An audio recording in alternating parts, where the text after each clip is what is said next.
SPB ஏன் start பண்ணி இந்த ஆர்கனைசேஷன் ஸ்டார்ட் பண்ணது காரணம் வந்து யதார்த்தமா வந்து ஒரு 25 வருஷம் 26 வருஷத்துக்கு முன்னாடி கிராமங்கள்ல வந்து நிறைய பேர் நான் இருக்கிற ஏரியா இப்ப தாத்தங்கார்பேட்டை ஏரியா இல்லையா, இங்க வந்து நிறைய பேர் வந்து லாரி டிரைவரா வெளியில போயிருவாங்க. நிறைய வறட்சியான பூமி, மைக்ரேஷனா ஒரு இடத்துல இருந்து இன்னொரு இடத்துக்கு வேலைக்காக போறது, விருப்பம் இல்லாம போறது, அதுக்கு பேர் வந்து ஃபோர்ஸ்டு மைக்ரேஷன் சொல்லுவாங்க. ஃபேர் மைக்ரேஷனுக்கு ஃபோர்ஸ்டு மைக்ரேஷனுக்கு. ஃபேர் மைக்ரேஷன் அப்படின்னா விருப்பப்பட்டு போறது. இப்ப ஐடில வேலை செய்யறோம், அது வந்து விருப்பப்பட்டு ஒரு ஃபாரின் போறது.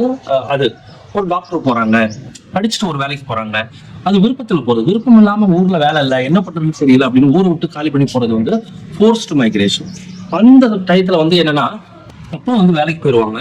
அந்த பிள்ளைங்களுக்கு வந்து ஹோம்ஒர்க் சொல்லி கொடுக்கணும் ஆள் இருக்காது. ஒரு காலகட்டத்தில் வந்து 25 வருஷம் 30 வருஷம் முன்னாடி ஸ்கூல்ல டெய்லி அடி விழுவோம். எனக்கும் டெய்லி அடி விழுவும். நானும் மாப்பிள்ள பேசுதான். ஏன்னா ஹோம்ஒர்க் பண்ணணும்னா பெரிய பிரச்சனை, டெய்லி அடி விழுவோம். வீட்லயே அடிப்பானுங்க, ஸ்கூல்லயே அடிப்பானுங்க. அப்ப நிறைய டிராப் அவுட் ஆவாங்க. டிராப் அவுட்னா குழந்தைங்க ஸ்கூலுக்கு போக மாட்டாங்க, சைல்ட் லேபர் ஆகும். 25 வருஷத்துக்கு முன்னாடி இப்ப கிடையாதுங்க. இப்ப சைல்ட் லேபர்லாம் இல்லை. அப்போ என்னன்னா அரசாங்கம் அந்த அளவுக்கு உதவி பண்றாங்க. ஈவன் வந்து கலெக்டர் கூட போயிட்டு கடலூர் மாவட்டத்தில் அன்னைக்கு பாத்தீங்கன்னா ஒரு பையன் ஸ்கூல் போகலன்னு தெரிஞ்சு கலெக்டர் போயிட்டு இருந்தவர் என்ன பண்ணாருன்னா, அந்த வீட்டுக்கு போயிட்டு அந்த பையன்கிட்ட போய் ஏன் ஸ்கூலுக்கு போகணும் அப்படின்னு அட்வைஸ் பண்ற அளவுக்கு நாடு நம்ம முன்னேறி இருக்கோம். அப்ப அடிப்பாங்க. அப்போ வந்து ஸ்கூல்ல வந்து ஹோம்ஒர்க் பண்ண முடியாது. இந்த ஹோம்ஒர்க் சொல்லி தரதுக்கு ஆள் இல்லையே. எனக்கும் சின்ன வயசுல ஹோம்ஒர்க் சொல்லி கொடுக்கலாம் ஆள் இல்லை. அப்போ அந்த பாதிப்புல நான் இருந்தேன்.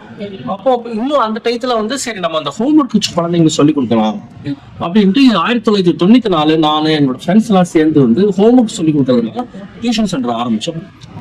அப்புறம் 95ல நாங்க ப்ராப்பரா ஒரு பதிவு பண்ணி இந்த நிறுவனத்தை நடத்த ஆரம்பிச்சோம்.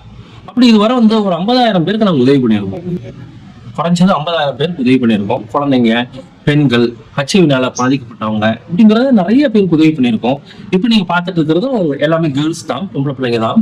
நியூட்ரிஷன் பற்றாக்குறை, நம்ம ஊர்ல வந்து நியூட்ரிஷன் சப்போர்ட் பற்றாக்குறை இருக்கு. நியூட்ரிஷன்னா புரதச்சத்து கம்மி, புரோட்டீன் அப்படிங்கிறது நிறைய கிடையாது. அப்போ எல்லாமே 11ஆம் கிளாஸ் படிக்கிற பிள்ளைங்க பார்த்தீங்கன்னா 7ஆம் கிளாஸ் படிக்கிற மாதிரி இருக்கு.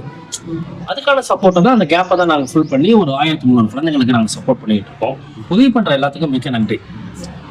அதுதான் இப்போ நாங்கள் பண்ணியிருக்கோம். அதுதான் நீங்க பாத்தீங்க. எஸ்பிபி பத்தி நீங்க சொல்லணும் அப்படின்னா நிறைய விஷயங்கள் சொல்லலாம்.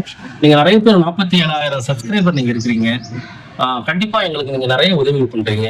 உங்களுக்கு ரொம்ப நன்றி.